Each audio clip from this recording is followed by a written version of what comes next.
Welcome to this webcast by Education International. I am Elena Schulz-Jimeno and I'm joined today in the studio by Haldis Holst, Deputy General Secretary of Education International, and Dennis Sinyolo, Senior Coordinator of Education and Employment. Welcome. Thank you. Today is a very special day in which we are celebrating the first ever International Day of Education. It was adopted last December by the United Nations General Assembly, and every 24th of January, since today, it's going to be celebrated worldwide. Haldis, I wanted to ask you, why is this a special day to celebrate for you? Well, you know, Helena, I'm a teacher. And the first thoughts I get is remembering my days of teaching in the classroom and experiencing what happened to my students and to children when they learned, when they reached a new level, when they crossed a barrier, and how that empowered them. And that is sort of the small experience of why education is so important. It empowers people. It makes them much stronger in themselves and gives them much more opportunity.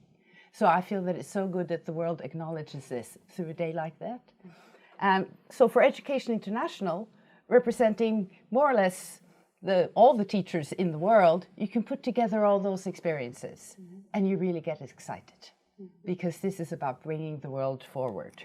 This is about achieving all the UN Sustainable Development Goals, not only the education goal. It's about acknowledging that one of the few rights that all children have.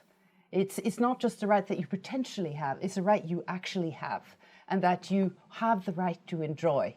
And that will empower you through getting your education, but also, hopefully, with eradicating poverty, with making sure that we can address all our environmental challenges and all the other challenges the world stands before.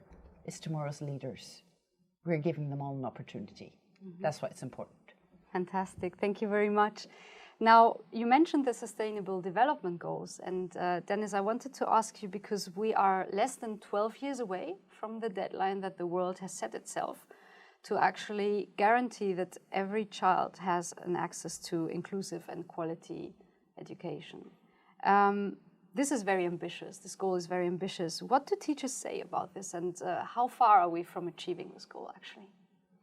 Yes, Education International is carrying out an assessment of the progress towards the achievement of SDG 4 in particular on quality education, and the preliminary findings from our assessment paint a very dim picture. In fact, the world is not on progress to achieve the SDGs by 2030, so we are off course.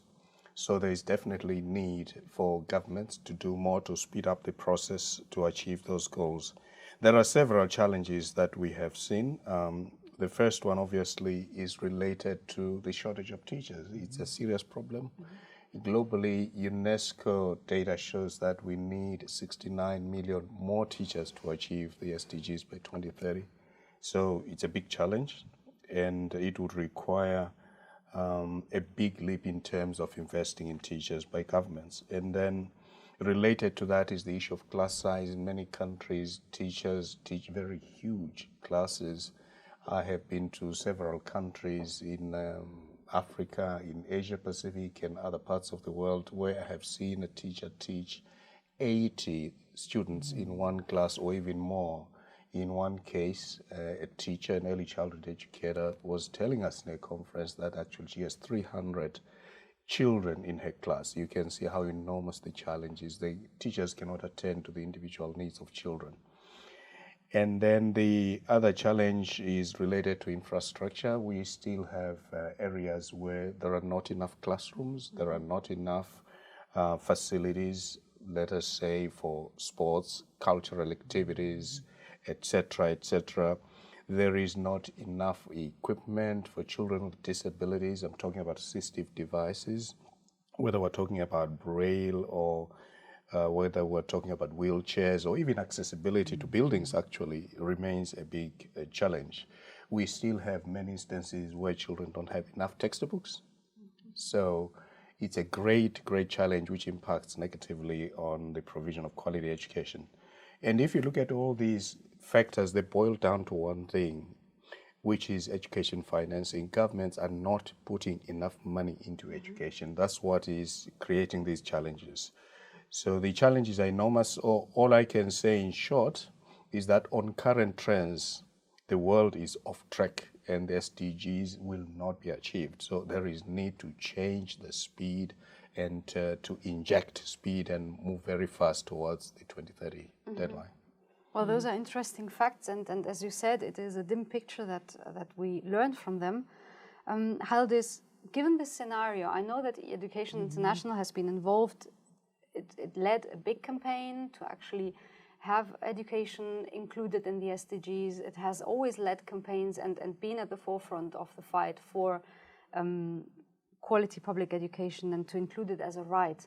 But what are our key demands when we go to the international arena and given this scenario, what are our key demands? How can we ensure, and who are we talking to, so that the SDGs might become a reality after all? Might. They have to become a reality. And I think after the picture that Dennis has given us, it tells us even more how important the campaign you were referencing, Helena, that was Unite for Quality Education. So a lot of it is about uniting about what we know that works. And what we know that works on the first hand is that you need enough teachers and other education personnel. As Dennis said, we're lacking them. So we need to start to challenge governments that they have to walk their talk. Because you will find that many of the speeches draw a much more rosy picture than the reality that Dennis is describing.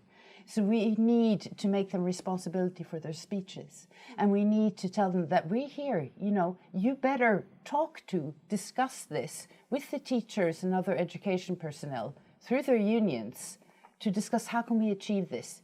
We know how to achieve it, so we can give the good suggestions. As I said, it's about having quality teachers, give them a quality training, proper education. There's no quick fix to this. You need to have the quality surroundings, like Dennis was saying. You need to have buildings you can actually learn in. You need to be able to breathe fresh air, to have proper light, to have opportunities to play, to feel safe. And you need the quality tools within that school that can support your learning. And remembering that children are also very difficult. So there's no way you're going to do that with a room with 300 or with 50. It's difficult enough with 30 or 25 students to actually see that education is an individual right. So you have to have adaptive teaching and adaptive learning if you're actually going to reach these goals. You have to take that seriously. You cannot do that through rosy speeches. You do that through hard work and quality tools to do it. So I think this is the main thing, that you really have to get from the rhetoric to the classroom and make sure that those are linked. And what I'd like to add, you have to also acknowledge that education is a right for every single child, not for 90%. For every single child. And this means that you have to look at how are we going to reach the hardest to reach? How are we going to reach the vulnerable children? The ones who live far away from centres, the disabled children. Sometimes it's the girl child. You can have many reasons, Indigenous children, many reasons why they haven't got proper offer of education. That's going to cost more money. That may be more difficult. But it is an obligation the world has signed on to, that every single child has the right to this education. So this day, the 24th of January, is a day for everyone. It's a day for every child in the world. It's a day for every educator in the world, for their family, their parents, because it's a right they all have. So I feel that this is a day for us to unite, like our Unite for Quality Education, and to define this day as a united day for quality education for all, in line with the Sustainable Development Goals, so that we can achieve that goal and all the other goals. Well, as you said, Haldis, this is a day for everybody. I think we should get everybody out there who is watching us today through social media and through our channels engaged, and we should have all our members aligned. I don't know if you have anything to say to our audience out there, as in how they should or they could get involved with our campaigns, with our demands, because this is about uniting, as you said, Haldis. So any tips for our audience?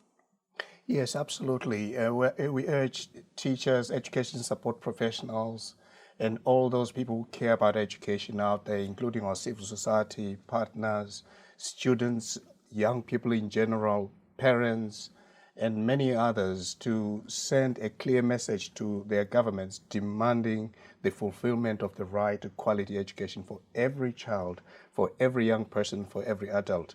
So this is a moment to make quality education a reality.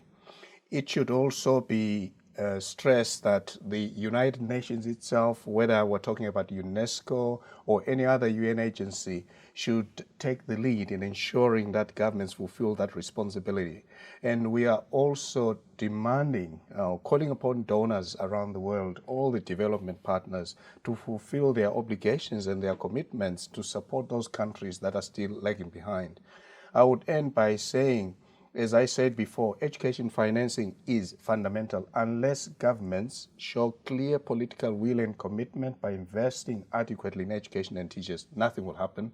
So we are asking everyone to knock on the doors of our education ministers, our finance ministers, our prime ministers, our presidents, heads of our governments, and all the relevant institutions, and ask them to increase their investment in education and teachers. Mm-hmm. Oh, I think Dennis said a lot of good stuff there, because it's about, yes, uniting, but also becoming visible and becoming heard. And remember, this is the first time we celebrate this day. So this is the opportunity we have to sort of pave the road of how we want this day to shape out in the future. And we're hoping that for every year that goes, we have more to celebrate and less to demand of improvement. But I would add one small thing in the end, because it's so important, all those demands that Dennis put out there, both to national governments, to international agencies, to the whole world. But it's about donors, it's about financing, but we must remember that education should be free. It is not a right to buy a product, it is a right of a public good. So we believe that all children have the right to public, free education, and that is actually in line with the Sustainable Development Goals. So governments' rosy speeches, they have to deliver themselves through their budgets on their own, not depending on private actors to deliver it for them. Mm-hmm. Well, thank you very much for your contributions. Thank you very much for your inspiring words. Thank you very much to everybody who's watching us today, and happy International Day of Education. Thank you. Thank you.